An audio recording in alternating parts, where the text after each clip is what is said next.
Has that always been your name? No, my real name was Jim. I changed it in 1967. I needed something a bit more splashier for Marquis. I want to get stories of gay people who were hippies in San Francisco. Yes, that's right. It was incredible.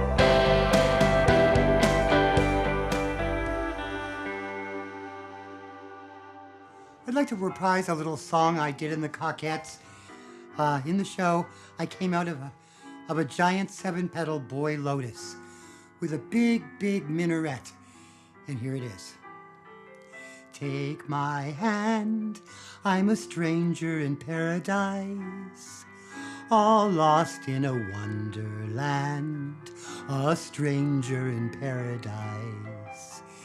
If I seem starry-eyed... Cut. We gotta do it again. I started the intro before the song, in the middle of the song is what happened. Totally throw me off. I'm Rumi Missabu, and I'm an original member of the Cockettes. We were a group from New Year's Eve, 69 to 1972. Just 2.5 short years that kind of changed the world back then, right? We were probably the most photographed group on the West Coast at the time of the peak of the sexual revolution. And to this day, I'm the archivist for the group now, and mentor, curator, wizard, and male actress.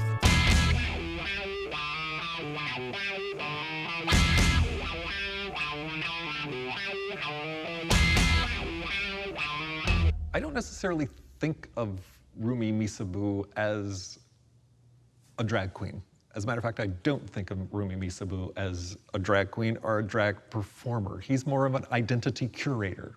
Like many people in the counterculture, didn't necessarily agree with his birth, his upbringing, and wanted to change and become this other creature.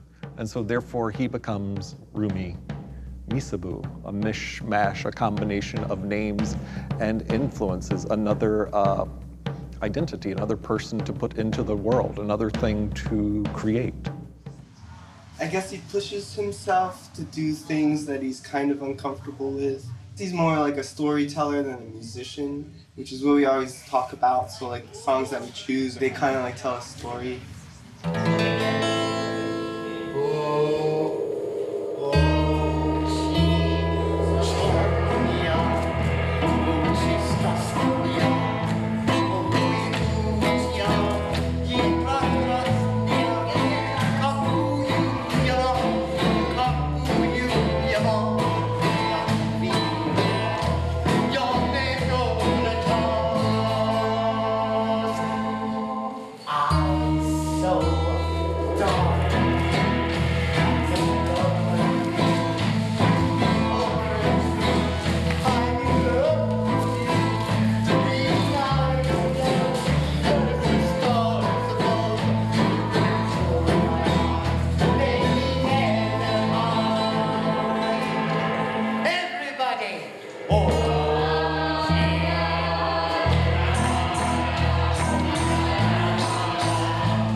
Yes, I was born in Hollywood. My mother came out here to Hollywood to cut a record. She cut a record, a demo at Capitol Records called Cement Mixer Putty Putty. My mother's whole career was that demo, and she kind of gave up her career to raise her family. My father was very, very hard to live with, frankly. He was pretty much absent, except to physically abuse us. There was a lot of physical abuse throughout my family, and I'm just as guilty as everyone else. Let's put it that way.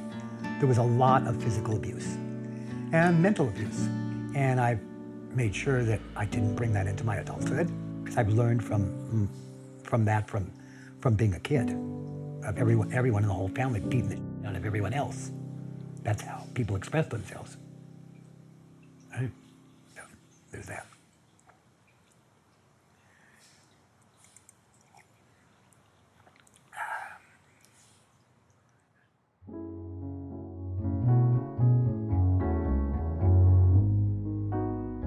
When I worked with him at his gas station on the Sunset Strip in LA, there used to be a black man who every night would run by the station, run by.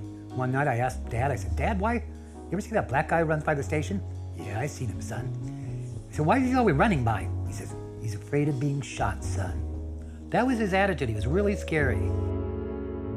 When I was 16 years old, my family decided to move from the San Fernando Valley to the hellhole, Lewiston, Idaho. And I fought like hell to not go and ended up staying. But my three younger sisters were forced to go, and my family, particularly my dad, moved to northern Idaho because that's where the white supremacists were moving, to get away from anything of color. Anyway, on a visit to Idaho, me and my three younger sisters, we were instructed by my aunt and mom to bring home some firewood.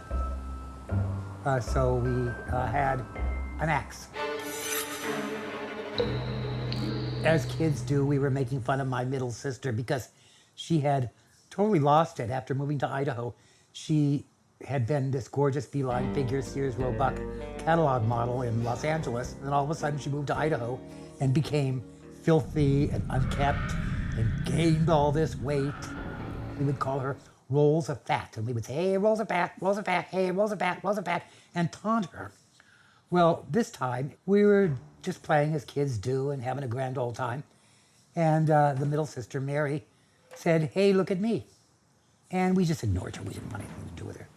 And she repeated, hey, look at me, look at me, look at me. Of course, we didn't want to look at her. Look at me. We said, no.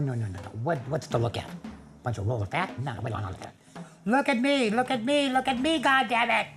Finally, we didn't look at her, and all of a sudden she took the axe and whacked her toe off with the axe in the snow and said, look at me, goddammit. And then we spent the next 20 minutes looking for the toe. Love that story.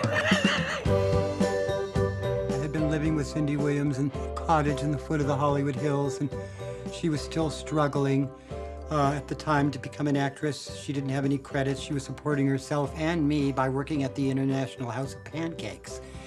I guess I met Jim when I was 15 in theater arts, and I just immediately felt a simpatico with him and have always loved him. And he was just eternal fun. She was a fellow thespian along with myself, Sally Field, and a lot of other people who grew up in the San Fernando Valley. I loved having adventures with him. It was like a back and forth. It was a rhythm that was so much fun and comforting and mirthful, and happy. And we could make fun out of, tragedy. We could make fun out of crap, that happened to us. He went through a lot of upheaval in school. And looking back on it now, it was due to his sexuality, his femininity, and as that was perceived by, kids at that time.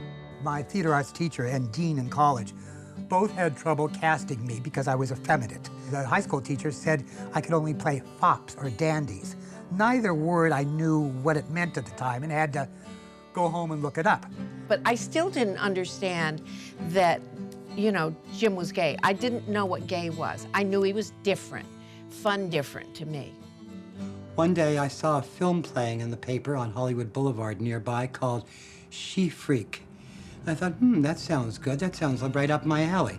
Wonder what that's about. I don't want to wind up like my mama did. What do you see? Your lifeline. What do you mean? It stops suddenly. And then it starts all over again. And then it goes on, almost forever. I'm starting a whole new life. And I ain't gonna remember the old one.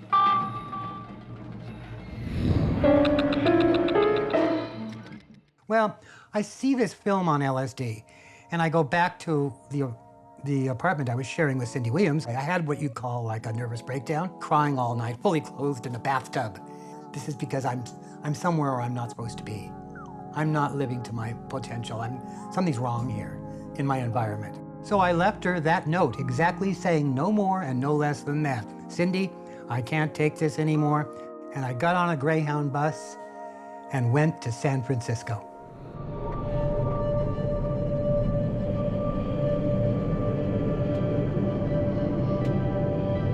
Who is Rumi Missabu? Hello to you from Hollywood. This is your life, Rumi Missabu. I am not Rumi Missabu. Who in the hell is this Rumi Missabu? Hi, Rumi.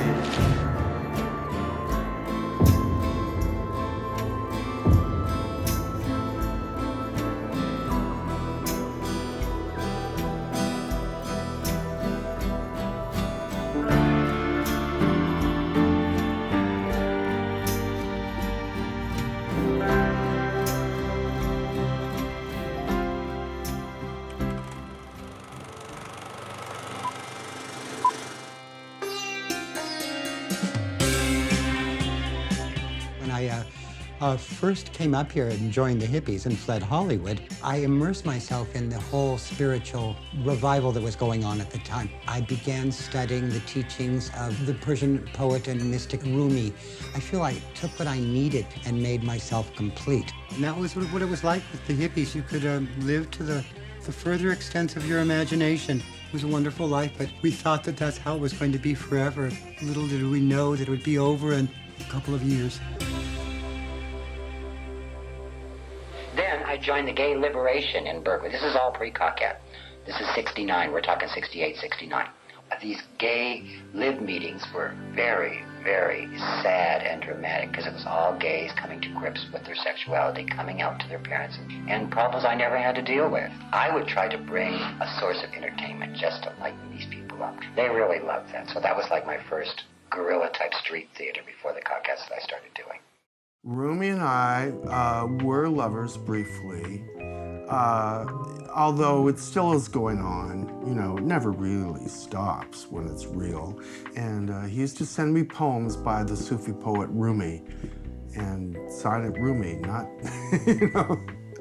Was he plagiarizing? No. He embodied Rumi. He was the embodied, he always became his characters totally. He became Mick Jagger. He became Tina Turner. You might be interested in how I met Rumi. That's interesting because I knew him before the Cockettes, you know. I was in a group, Gay Liberation Theater. Rumi came, we had events, and he was very, very strange. I mean, he was actually frightening. He had this huge, thick, wiry black hair that went out, and he usually had a red dot on his forehead.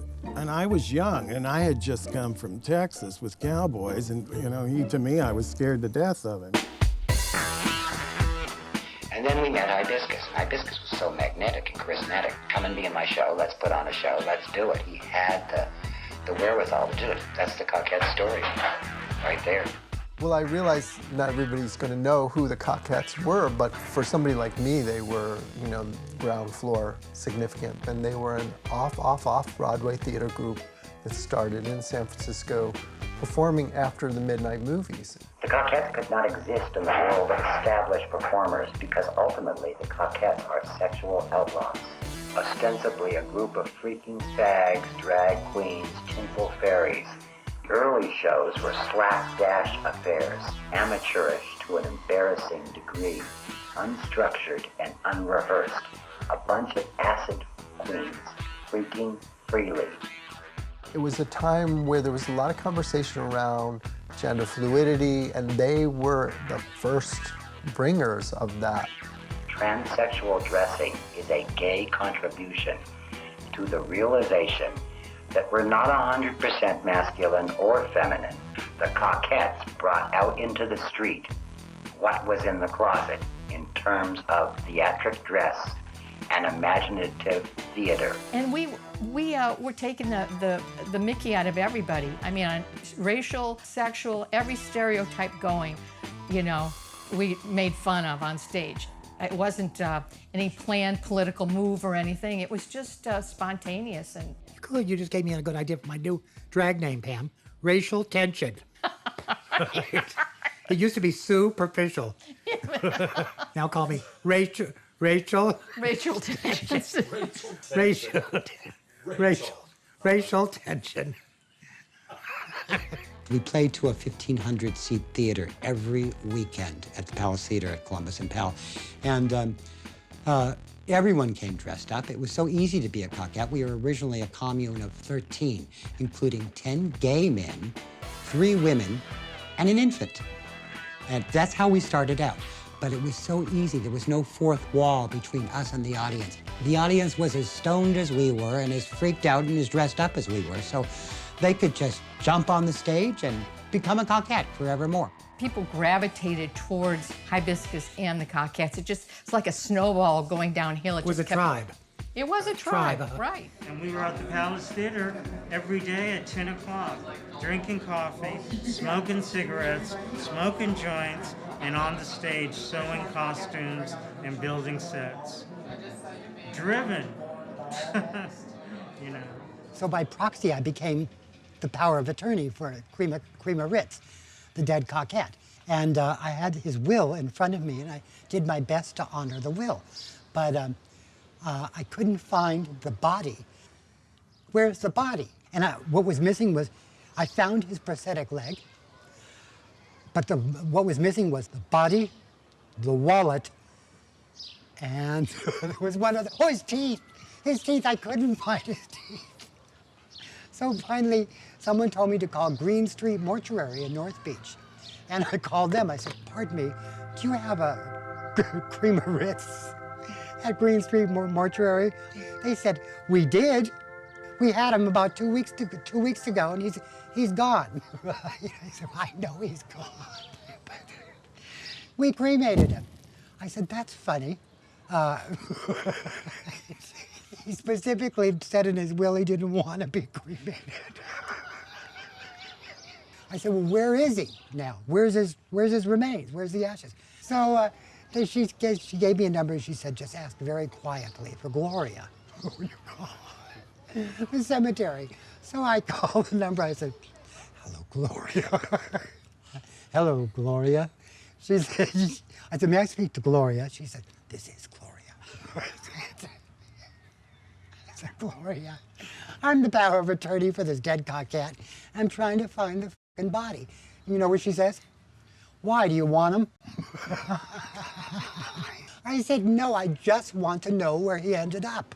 And she explained to me that he was in Pauper's Niche, which is where you're assigned a number. They give you a number and they just throw your ashes with everyone else's. So did you get any ashes? No. They gave you what? They gave me the urn, empty urn. Empty urn? The empty urn. And I put a Starbucks in there. It's my recycler. Well, Rumi says that he obtained the archives for the Cockettes off a dead Cockette. You know? Exactly, which was Crema. He got diabetes, so they had to cut half of his leg off, and he couldn't go out. But we loved Crema. Crema was such a bully in the most sweetest, girly way. Bitchy, but wonderful. He was a total nightmare. No one would visit him. He would get upset, scream and yell, open his window, throw his computer out the window. Goddamn right.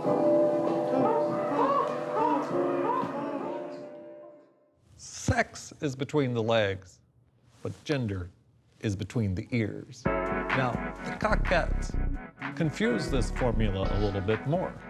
The Cockettes coined the term gender. So now what's going on with this notion of sex and gender, and how does our friend Rumi Missabu fit into all of this? I would try to pass as a flawless woman. So by the time the guy got me home and turned me over, it was too late. Part of my memory of that is you got in trouble for looking like a woman. It was called impersonating a woman. impersonate, like you would impersonate a lawyer or a pilot. You know how bad that is to impersonate a pilot? Are we putting you on? Well, the only thing worse than that is impersonating a woman, because you deceive a man. Oh my God, deceive a man? Ask me if I want to or if I care.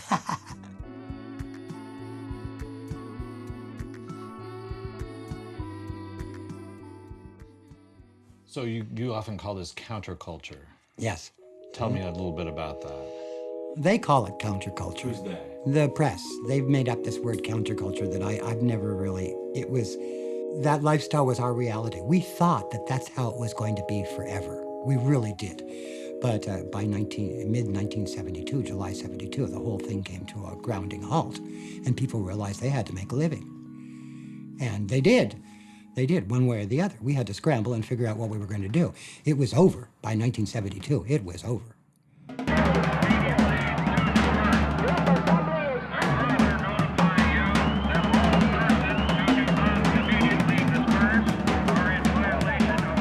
It was a long gap, and everybody lost contact. A lot of people traveled, went off. Billy went to Key West. Hibiscus went to New York. Rumi, was in the gutter, for all I know. Yeah, during his off-the-grid years, I'm afraid I never saw Rumi. Nobody really knows why Rumi went off the grid, and then he just decided to become a freelance housekeeper. He spent a lot of time in a lot of the SROs, moving around here in the neighborhood. He would sometimes do laundry for people to make ends meet. I lived totally underground. I had a small business, but I worked under the table. If they wanted to do a W-2 form on me, I fled. I was shocked to find out that he never had an ID, never had a work record. For many years, I had no identity whatsoever. I had a library card from the time I was 20 years old. Could you imagine that? Like, somebody so legendary, this is how he was living. And then we're creeping into the early years of the AIDS epidemic, which is enough to make anybody want to disappear to the suburbs. You know, you walk down Castro Street and people are really sick and dying. And you're going to memorials constantly. I think it happened to me. I mean, I kind of met my lover somewhere in there and kind of moved out to the avenues and wasn't that fully engaged with the community because it was a harsh pill to take. And half of the Cockettes ended up dying of drug abuse, while the other half ended up dying of AIDS-related causes. And I was in a relationship, 3 brothers, but because they identified as heterosexual, I believe this is what saved me. Over here is Johnny, who I was with for 15 years, and with the glasses is Roberto, who's the youngest, who I had one date with. They're all straight, they're all married, they're all straight boys, but that's the brothers right there, the real brothers. That's what got you through the HIV. Yes. That's what saved my ass. This is complex. Well, identity is, you ask about identity, and my take on it is that identity is attached to remembering. If you remember something, then it becomes identified in your mind. In art, you try to get rid of identity and also time, because as long as there's time and identity, the art has no chance of becoming a masterpiece. He changed who he was. He came here, lived this whole glittery, LSD-fueled life, and he went quiet. I think that the avant-garde can be rough on a soul. Like, there is a certain wear and tear aspect. And I distinctly remember running into him on the street in front of Cafe Flore one day and saying, "Honey, it's Danny Nicoletta, remember me?" I said, "You know, the Cockettes are doing a 25-year reunion in a week or two. It was just coming right up." I said, "You should go, it's gonna be fantastic, you know." Rumi came. And that was the beginning of his Reemergence. And then you could not stop him. In '94, Big Daryl gave the 25-year reunion, a 3-day event. And Big Daryl begged me to go. No, I don't want to go. I don't want to. So he gave me 4 pictures back at the time, 4 pictures of me that he had in his archive. And I had lost everything. I didn't have one scrap of evidence. I could tell people about it, but they wouldn't believe me, you know. I went the third day of the 25-year reunion in 1994. I went the last day, and I had a really good time. I photographed it to death. I mean, I must have took 300 photographs, black and white and color of it yet. So 5 years later, I ended up giving the 30th anniversary here in the house and then moving into the Historical Society for 2 months. Because I quelled from 4 pictures, I quelled over 4,000 photographs now. I have prints, archival prints, original prints. I'm happy this resurgence has meant something to you. Yeah, I enjoy it. I think what pulled us together was the 25th Cockette reunion in 1995. That's the first time I'd seen a lot of people, and they really came out of the woodwork for that. I started reading about a film, a documentary film that was about the Cockettes. It turned out to be the Cockettes by David Weissman and Bill Weber. That brought the family back together. I started seeing in the Chronicle about this movie, so I kept tabs of that. And then when the film was released, I went to see that and reconnected with the Cockettes. And I wasn't in the movie. I got an invitation to come to the filming to be filmed at Rumi's house for the movie, but I thought, oh well, I'd really go to the bar. But then we did connect about when he first started having his art shows, and ever since then we've been bonded as the closest friends. His creative side won out. He came back to his nature, and his nature is that of Rumi Missabu. Okay, how about this? Is Rumi Missabu James Bartlett? Yes, they're one and the same now. Wasn't But you always didn't the always case. feel that way. Oh, God, no. That's the whole point, that I was so stubborn to regain my identity. I was so stubborn. That's what the whole intervention was about.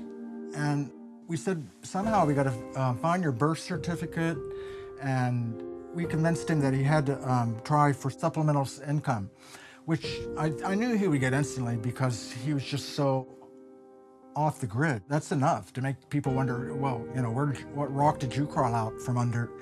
After 38 years of having nothing but a San Francisco library card and living off the grid so long, I had to be talked into it. They said, when I moved to this house, they said this was the only way that I could survive to stay here if I got my identity back. So essentially, the intervention happened in order for me to get back on the grid because of you and a small group we assembled here who walked me through it step by step. I could never go to Europe. I didn't have a passport. And now I've been to Europe 3 times on tour. It's just incredible. But I had to do that piece by piece by piece. And if it weren't for this intervention, it wouldn't have happened. And I don't know where I would have been today. It took a while, but he finally got everything that he needed. It was kind of a headache, but we all kind of pushed him. Tell us about the stalker. So even if you're not famous and you're a seminal cult figure like myself, you still have the capacity of attracting weirdos, gawkers, and stalkers. I had a stalker, for instance, and I made the mistake of having sex with my stalker. I couldn't get rid of him. Well, Rumi is very friendly, as you know, and he used to go up to Diamond Park, and there was this nice young man that came up to him and started talking, and ended up coming back here, and we were all going to be friends. He brought him over here, and we all ended up having sex with him, or he kind of forced himself on everybody. He was one of these people, and he was really a cute young man, so it was hard to say, oh, no. They hired my stalker to clean their house, and I had just given him half my rent in cash, and by the end of the day, the money went missing. Oh, he was like a stalker. He just was here every day for a while, and then just really wanted to move on Rumi, especially. I think it's because we just said, go away. He became crazy, and he would be at the door first thing in the morning, peeking through.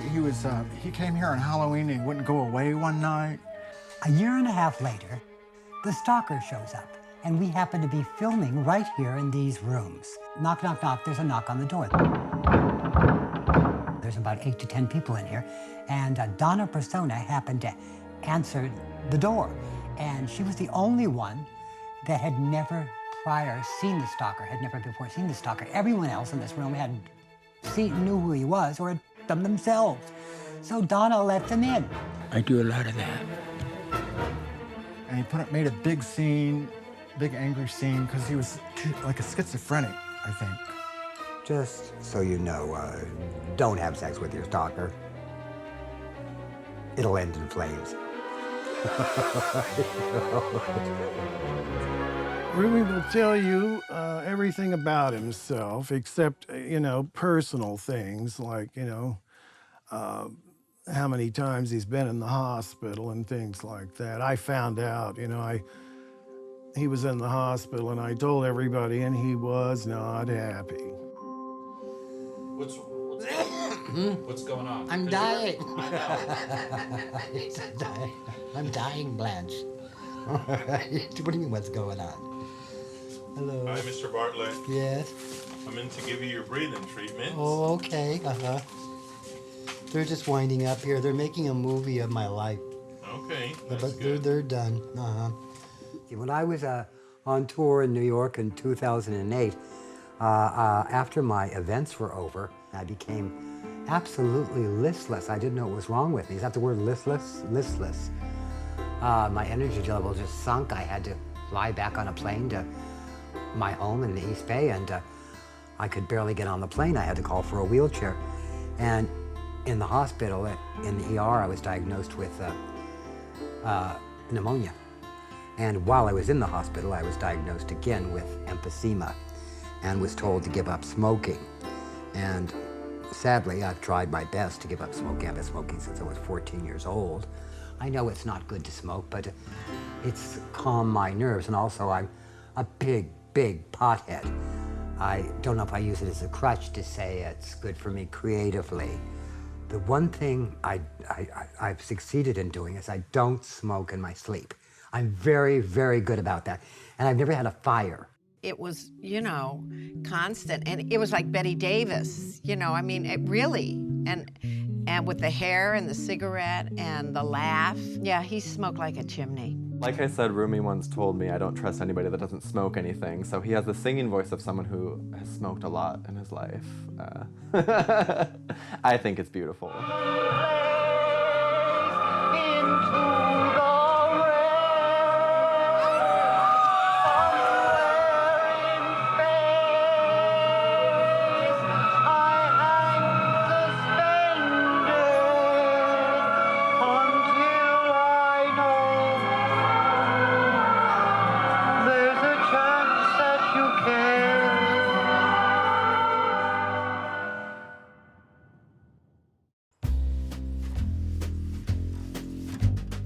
I first saw Rumi perform on stage in Pearls Over Shanghai with the Thrill Peddlers at the Hypnodrome Theater about 10 years ago. If you don't know, the Thrill Peddlers are a wonderful theater group led by Russell Blackwood here in San Francisco. They did their own Grand Guignol horror-style shows and began reviving old Cockettes pieces such as Pearls Over Shanghai and Tinsel Tarts in a Hot Coma. The great part is that Russell also got some of the original Cockettes to be in the show. Scrumbly, who composed them, Sweet Pam, and of course Rumi. I've just reprised my role after 40 years in the Thrill Peddlers revival of Pearls Over Shanghai at the Hypnodrome. I was in the thing for about 16 months in 6-inch stilettos. One of the shows the Thrill Peddlers produced was with Mark Eustace, Marat Sade, where Rumi played a male character for the first time who was an insane asylum prisoner. Stand up and let them see how many of you there are! And he's in this sanitarium and he does this total raving rage. And it was his first ever standing ovation. While working with a new crowd and younger Thrill Peddlers, Rumi became something of a mentor to these people. And these days, people call me Tranma. I enjoy being a mentor. I didn't realize I was a mentor until just a few years ago. I didn't get it. I didn't realize I was. I started getting that sense just a few years ago, realizing, hey, a lot of young people are gravitating toward me and are respecting what I do. Rumi always says that Russell and the Thrill Peddlers resurrected and saved his sad-ass career. Yeah, right.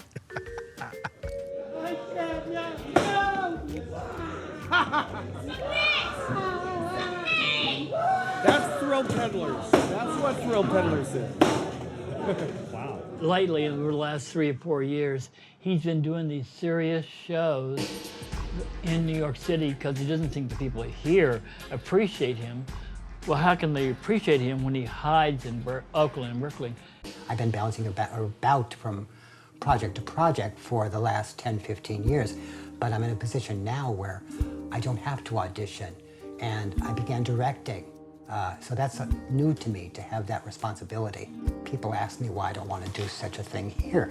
I'm just really not interested in doing it in my own backyard or to necessarily just a gay audience. I have a gay following here. I have a following elsewhere. That's how I feel. Touring as often as I do in New York, I go like clockwork every April and every October. I prefer to live here, but I prefer to work there, particularly the things that are closest to me, like my dance attractions.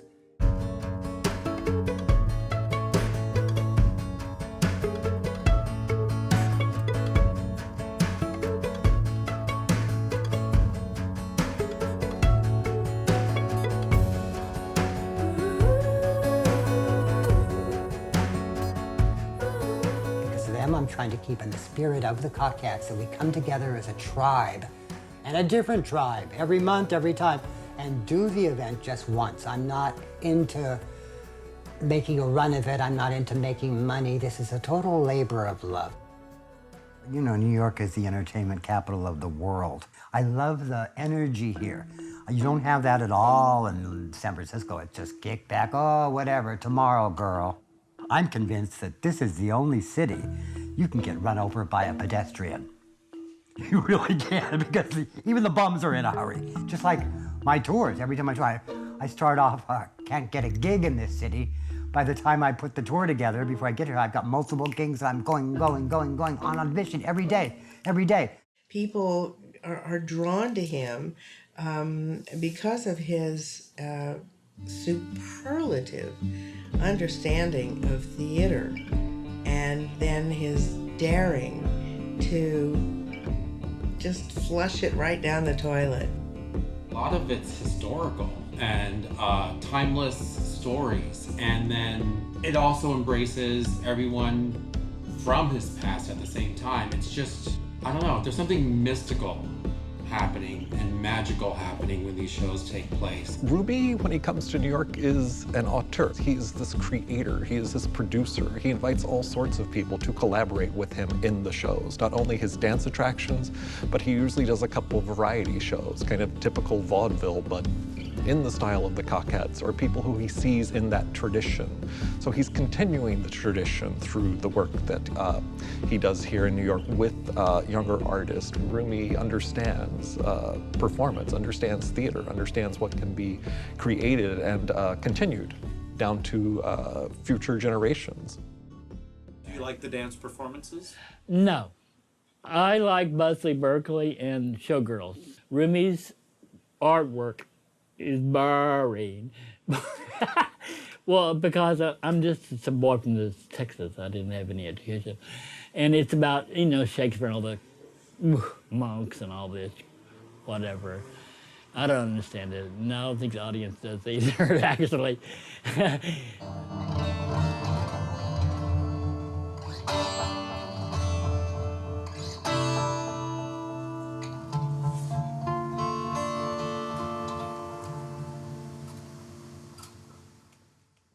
My work, as you notice, is highly collaborative. I would be nothing without all this help. Do you see and do you realize all the help and wonderful people I surround myself with? Just on this tour and in my life who are always there for me? Do you see that? It's amazing. Sometimes I can afford to pay them, sometimes I can't. Sometimes I pay myself and sometimes I can't, but I forge on. The impact that can be had with just a few performances over the course of a few years can be tremendous. I don't know how to sing, dance, or act, and I can be part of a show. And there is no barrier. And Rumi gives you confidence for all these people as we're putting on a show, and you can be in it and be yourself. People ask me, oh, could you ever replicate or bring back the Cockettes and what we did? No, you can't. But I can keep the spirit alive by bringing in certain aesthetics that we were about, like free. All my dances are free. By keeping it free, there's a certain magic there. There really is. Free is the ultimate radical. If you can throw an event, a theater event, for free, and let people just come and see it, that's the ultimate form of kind of radical performance, because it's so hard to do. My dances are spectacles and they're gifts. They're free gifts to the people of New York. I don't put them on YouTube. I don't want them on social media. You either had to be in it or be there. It's the fact that I'm producing, constantly producing, that's really keeping me alive and keeping me busy, keeping my mind alert. With the state of Rumi's health, it is a gamble from week to week. He had to not do the spring show. He did have to unfortunately miss that. I'm actually really thinking about going to this next one. It could be his swan song.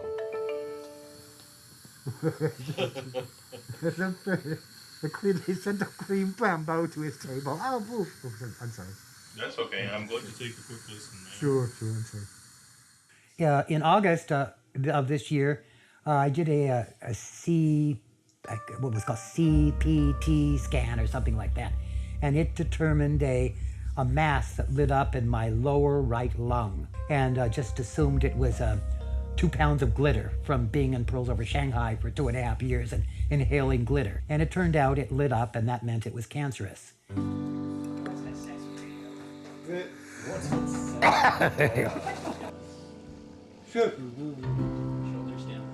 As you grow older, you start to sort of make haste to make your mark on the cave wall. And I think Rumi's very much in that space. And he's done marvelously. So I see the urgency and I feel it. I don't know, we all made our choices, in his case it's smoking, and that all adds up. He's never one to judge the repercussions of that. He's acceptant of that. I think he would like the discomfort to be gone, the whole struggle with emphysema. But yeah, I think he's lived a magnificent full life and has zero regret, which is a beautiful thing.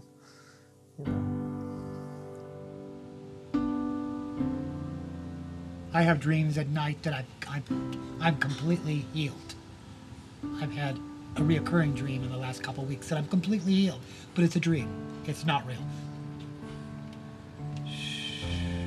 So there is always that current, like when I leave, there's the next time you see him, you don't know. Don't be afraid to make friends with people who have cancer. It's a great chance to just be human with somebody else. And you get real human when people have cancer. So I have taken on an internship with Rumi. I mean, I'm gonna cry.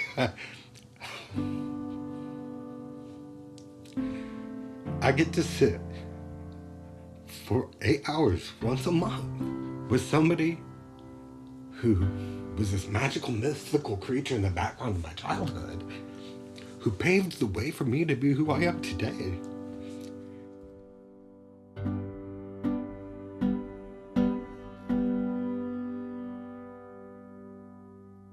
So are we saving any of these? Yeah, hold on, I'm just finishing this today because I find more hibiscus here. Where was that from? That pile? Yep. Like Black that and white. pile that you just... Postcard is also called cards. And this one, Vince Costa by itself, just stick it in Vince. And these I haven't quite got on yet. Sean, want to give me some? Yeah, postcard. That's postcards. These were done. Recently, I had an amazing experience of being contacted by the New York Public Library of Performing Arts at Lincoln Center and asked if I'd like to donate my own collection under my own name. This is an amazing opportunity because most collections and archives they receive from people who are dead. And I'm still alive, and it's going to be actually archived, launched in my lifetime. Even though I was off the grid for all those years, I still was a ravenous collector. He was collecting everything, posters, photographs. He was obsessed. That a person would have such an illustrious past and then see fit to formalize the remembrance of that is such a brilliant and beautiful thing. And he took it on with such passion and enrolled so many people in that effort.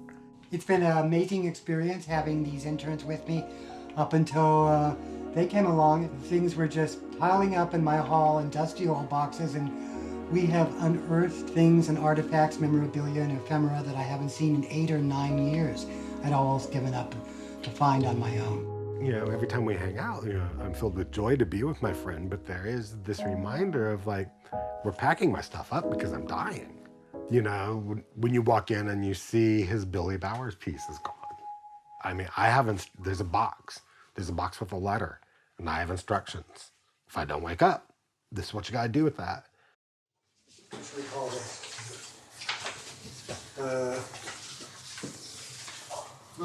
No. Just keep it, don't identify it.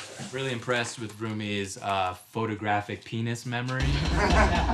Rumi's motivation to archive all of this information, all these people that he's known and loved over the years. So yeah, it's actually been moving. Hello, I'm Doug Reside. I'm the curator of the Billy Rose Theater Division at New York Public Library for the Performing Arts at Lincoln Center. We preserve what are called the papers of some of the most important directors and writers and artists who have worked in the performing arts, and particularly in theater. We received Rumi's personal papers, particularly things like his zines, some scripts, some photos, so that scholars and researchers in the future can look to see what was Rumi's work about and get kind of a sense from the artifacts that are left behind after the performance ends. It's you know, immortality. I mean, we don't want to die and think that no one's, you know, there's going to be nothing about us left. But if you leave something in the library, well, maybe it's going to sit in that library dusty for 100 years, but then someone opens his pocket and says, look at this, wow. Yeah. But it's just that's some piece of you that lives on, and that's what that legacy is about.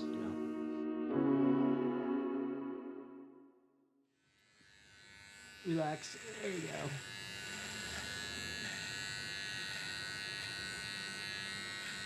All right, I think you're down to bare bones. I mean, if you wanted to do the razor, we could. Get ready for your real close-up. Cigarettes with dollar bills. Yet I can. Let's go back. Okay, to what? I've had my thrills. Oh, I've had my thrill. Rumi clearly has a want, a need, a desire, a passion to share himself with as many people as possible, and performance is a way for him to do that. He wants to continue to go to New York and he wants to continue to create. Rumi does the most to keep the Cockettes on the consciousness of the world, and I'm grateful for that. Everyone, all of us, we have a legacy. Rumi, through leaving his, is teaching me how to leave mine. Even before he puts on this next show, he's going to have one planning, so he always has something to live for. It's always hard to see, you know, one of your oldest friends, you know, relying on oxygen to breathe, but the great thing is that he's still exactly the same person. His spirit doesn't seem changed. And that's one of the amazing things about him, is that, you know, even if his health is, you know, worsening, he's still so optimistic about what he can achieve with the time he has left. But he's a big star, honey. She's a big star. Ah. She is. She's a big star, big star.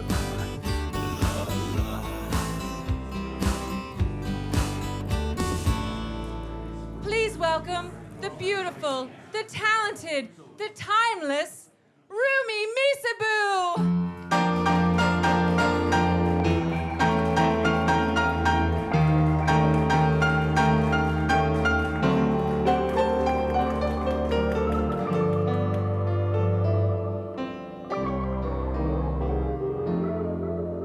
Lights are bright.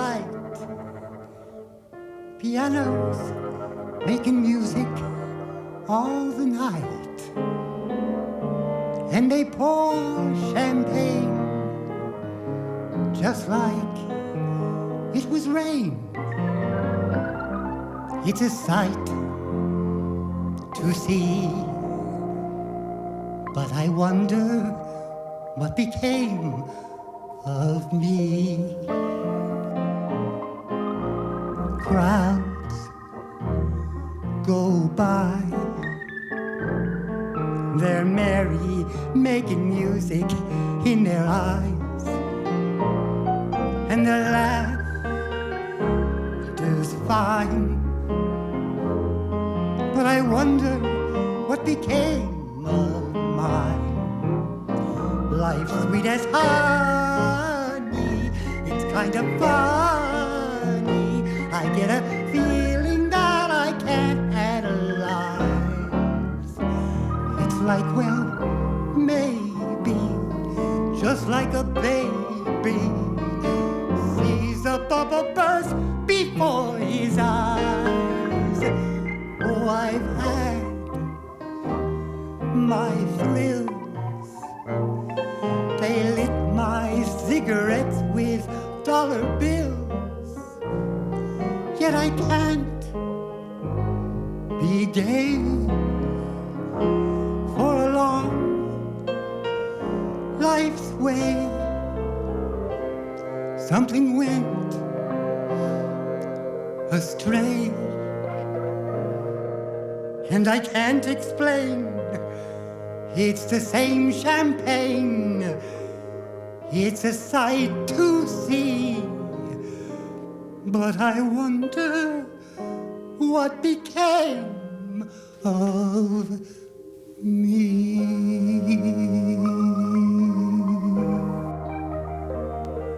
Pianos making music.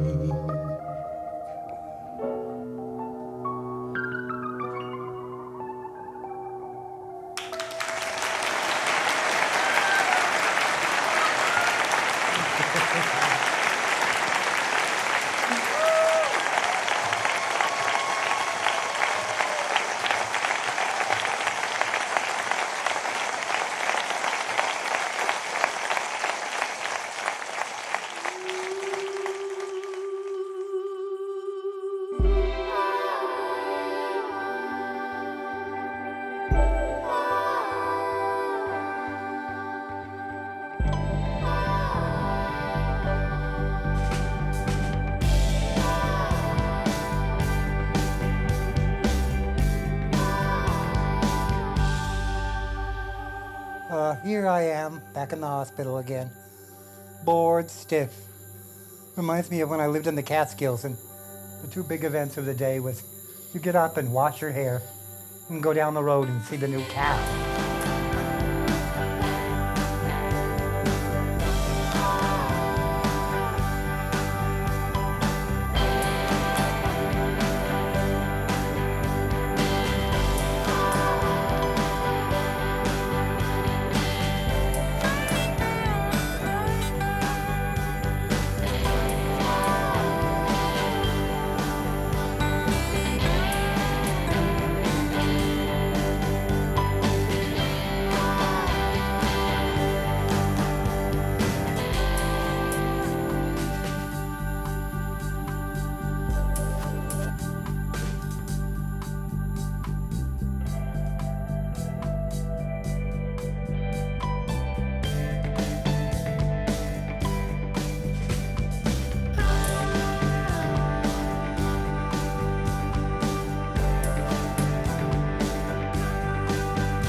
Rumi, I'm sure it's been said before, but Rumi's one of the great originals that has ever lived on this earth. And we wouldn't be here doing the things we're doing if it weren't for Rumi.